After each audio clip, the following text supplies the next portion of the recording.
All right, welcome back to the channel, everybody. Welcome back to another video. Hey, on the bench today, I have a new piece of hardware in, and we're going to open that up in a second. In the meantime, I've got an absolute butt ton of 3D printing going. This is days and days worth of printing. I'm still not done. This is for an upcoming project. Subscribe and stick around to see this because I think it's going to be pretty awesome. This will tie into it later. So yeah, let's get into unboxing this thing and then moving on to getting it set up and ready to rock and roll.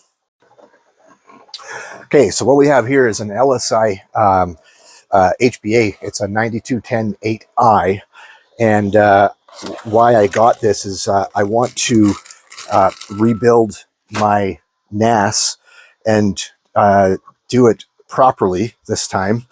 And yeah, so I needed to get one of these HBAs.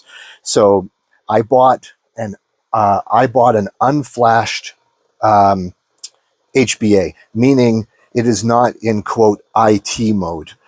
So this is currently a RAID card. So what we're going to do today, we're going to get this put into this Windows 10 machine, and I'm going to attempt to reflash this card into IT mode. And yeah, follow along on the journey, and let's see if I can either be successful or brick this card. Okay, so here we go. I've got the card installed in the machine. I've got a flash drive plugged into a USB 2 port. And I've got a text file here that I've that I've kind of compiled a couple of I've copy and pasted some of the stuff, the instructions, because looking up this procedure on different sites seems to have different instructions.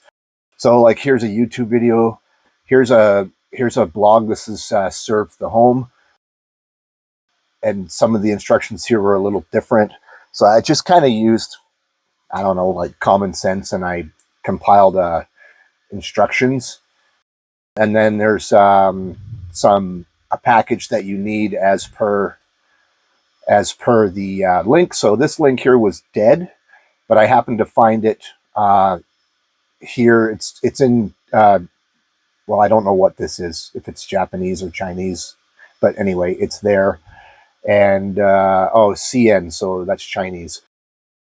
And then of course I have Rufus installed. So yeah, okay, so basically what you need to do, you've got your downloads. So I'll just go to the desktop here and show you.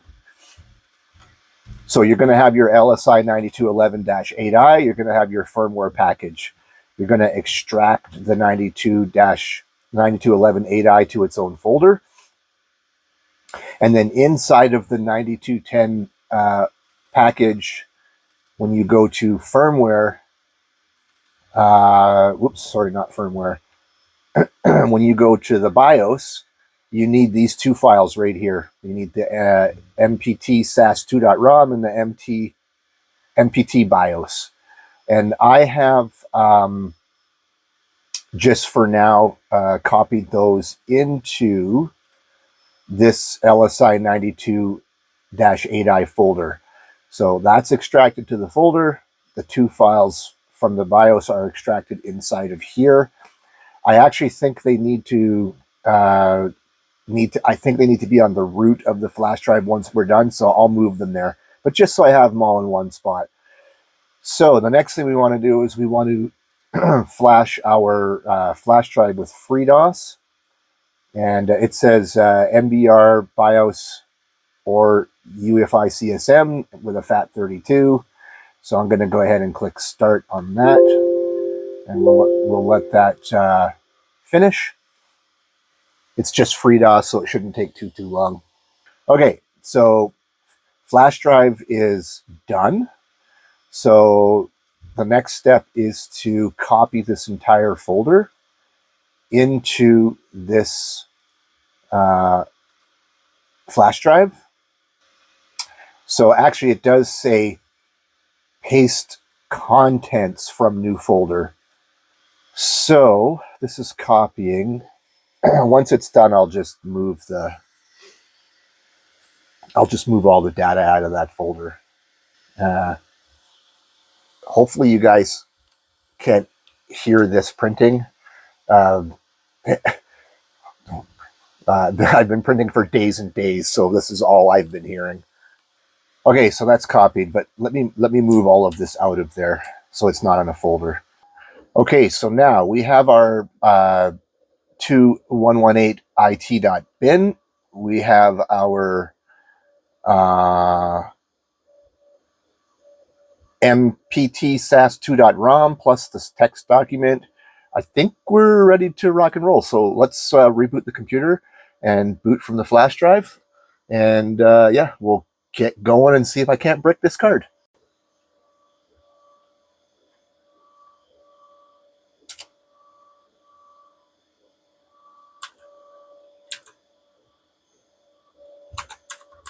Okay, so here we go. Let's like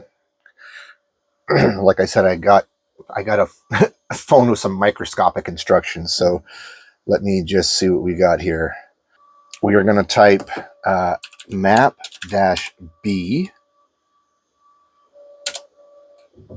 So it looks like I need to actually redo this. We have FS0, FS1, FS2. One of those is the flash drive in question. So the problem is I don't know which one it is, and unfortunately I left a flash drive plugged in. So with a little bit of movie magic, I'll be right back. Okay, we're back. So map-b. So FS0 is going to be okay. So actually, it should be FS1 because that's denoted as USB. FS0 is denoted as SATA. So it looks like I'm going to choose FS1. A little bit confusing because the instructions in both they tell you to type map-b, but they don't actually explain. Like, I know what these are. These are device names, but you know, he says, "Oh, I picked FS0." Well, cool, but why? Why did you pick it? You didn't tell us why. So FS1 colon. Can we do a? I'm not sure what we're in. Are we in? Is there such a thing as a directory? Yes, there is. Oh, okay, good. There's our files. So we're going to do sas to flash dot efi dash list all. Okay, so far so good. Let me just move this down a bit to get all the screen just in case we miss something. And there's our card. So the firmware version is 20 point whatever. So next we're going to actually flash. So we're going to go sas to flash dot efi. Oops, not sas3 flash.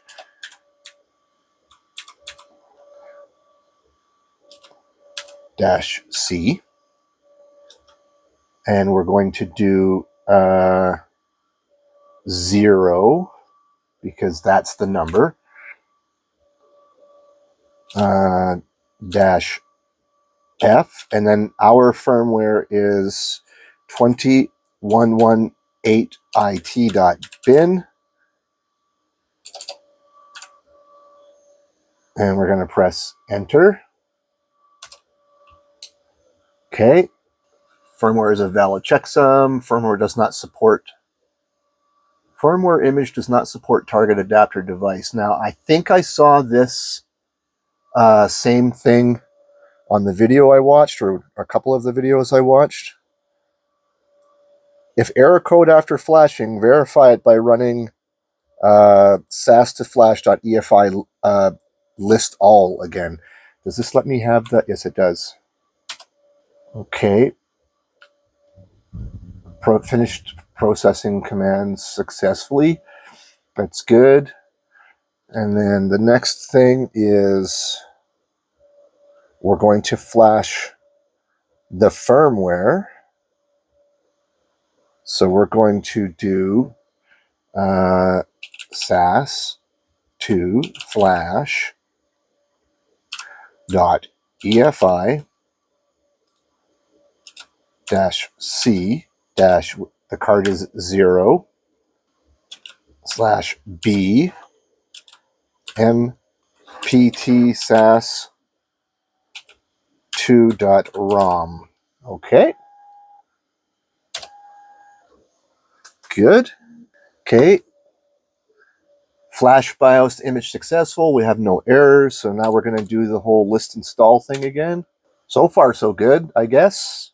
And it tells you to check the firmware or the BIOS, but it doesn't tell us where to actually look for it. So I'm just going to say it's good. So yeah, we can then now move on to let's just connect a couple of hard drives and see what it looks like in Windows. So yeah, overall, even though I'm still a little unsure, like the instructions were vague, not necessary. Like I guess they're kind of ambiguous, but technically, I guess we're okay. So let's just reboot. I'll be right back. Okay, so back in Windows, it looks like the system still sees our LSI adapter. There it is. So I don't know if I can get any closer and make it. Yeah, so it still sees the adapter. So that's good. So I'm going to just shut the machine down, connect a couple of disks, boot it back up, and then we will see. We'll see what we see. All right, let's log in. So these hard drives were in a NAS before, so I don't expect Windows to see them at all. So let's go to computer management, and let's go to disk management. Hey, look at this. Okay, so let's, is it going to let me do that here? Let me try. Maybe I might have to use disk part. Oh no, here we go. New simple volume. Oh, and by the way, the fact that I'm seeing two different disks, that means the IT mode conversion was successful. So let's click next and next and next, and we'll just call this new volume. That's fine. And let's do a new simple volume. Next, next, next. We'll just call this new volume 1. Next, finish. Hey, this is awesome. I'm kind of stoked. Okay, good. So look, there we go. It works. Yeehaw. Okay, so it wasn't really all that hard at the end of the day, I guess. The instructions on both those, on the YouTube video and that Serve the Home website, were rather ambiguous in parts as far as I'm concerned. But then again, I tend to overthink everything, so maybe it was just my problem. But yeah, this is awesome. So yeah, there you go. There's a cheaper way to buy an HBA if you flash it yourself, and it wasn't overly difficult. I'll put all the links and stuff in the description for where I got all the files from, so in case you want to do it. And now I have a way to have 8 hard drives on my system. That's just not all jank, because my old NAS was pretty janked up. I had using the onboard SATA, and then I had like a SATA adapter in as well. And yeah, anyway, I just wanted to get away from that. So yeah, awesome. Okay, one more thing I want to check out here is there a difference between the HBA and the onboard with respects to speed? So I've got the drive connected to the HBA as LSI SATA, and of course I've got the connected to the motherboard is just onboard. So let's run Crystal Disk Mark, And let's do, so that's going to be drive D. I'm just going to do 1 gigabyte, 1 pass, all. And let's see what kind of numbers we get here. Okay, so that was the onboard SATA. So let me take, so it's 210 megabytes per second read and 214 write, depending on which areas you're looking at here. So let me just take a snipping tool of this and move it off to the side. Okay, and then now let's do the drive E, which is the LSI. Drive E, and we'll do exactly the same test. Let's put them side by side, and we'll click all. Okay, so it appears that the onboard SATA controller actually has an edge, although this is just one test, right? So who knows, but they're pretty close, honestly. So I'm not going to get too worried about it. I more wanted the HBA just so I could properly connect my hard drives to the motherboard for my my NAS. All right, just because I'm a glutton for punishment, I want to try the Blackmagic speed test and just see if we get any different results. So I've got it installed. Let's select the target drive and let's do the onboard SATA, and we'll select. And yeah, we'll go ahead and just click start. All right, so we're looking at 208 megabytes per second write, 202 megabytes per second read. So again, let's just take a snip of this. All right, let's select our next drive, and we will do the LSI connected device. And here we go. So just right off the start, it does appear that the onboard SATA is actually slightly faster, just like the Crystal Mark suggested it was. Well, I shouldn't say suggested, proved it was. Ah, interesting. It's slowed way down at the end of the write compared to,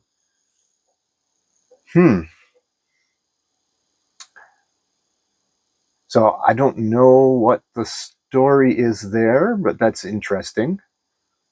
I do have a fan blowing on the controller card inside the computer, so I don't think it's getting hot. So I wonder why that would be. Why does it slow down like that? Yeah, if anybody watching has any insight into what the deal with those LSI cards are, or if that's in fact what the problem is, or what's causing that, yeah, put a comment down in the description. I'd love to read about it. And that's weird. The read is doing the same thing. Okay, so I will, do you know what I'm going to do? I'm going to actually shut the computer down. I'm going to swap the cables so that they're actually swapped on the controller. So the LSI SATA will become the onboard, and the onboard will become the LSI. I'm going to leave the names the same, but just trust me, I'm going to swap them. I'll be right back. Okay, we're back. Windows is just detecting the drives again. And so we have the onboard is actually now connected to the LSI, and the LSI is now connected to the onboard. So let's select our disk. So the onboard is going to be connected to the LSI now. So let's select that. I just want to see if maybe the drives were the difference here. So let me select that, and let's go ahead and click start. Interesting. So it actually started at more than 200 megabytes per second, just like the onboard did. Now let's see if it slows down. And it did not slow down. Okay, so there must be a difference between the drives. They're all the same drive, so that should be, and they were all bought at the same time. So I don't know, maybe, who knows? Okay, so actually I'm just going to stop this and I'll take a snip. Okay, so let me move this off. So let me select the next drive. So we're going to select the LSI drive, which is connected to the internal onboard SATA. Okay, so let's click start. And it is slower. So it's a difference between the drives, not the controllers. Okay, I want to see if it slows down. And it is slowing down. So I wonder, is it the drive? It must be the drive itself, right? It has to be. Maybe there's something wrong with it. I think I'll have to test. I've got 6 of those 8 TB drives. I think I'm going to have to test them before I rebuild my NAS, and perhaps this might end up being a bad drive. Hard to say. All right, so that brings us to the end of the video. If you've stuck it out this far, once again, you're a freaking rock star. I appreciate the watch. And like I said before, stick around, maybe smash subscribe, see what I'm printing next. I'm still not done. Still have more to print. And yeah, check out what's going to happen in an upcoming video. Until then, have a great one.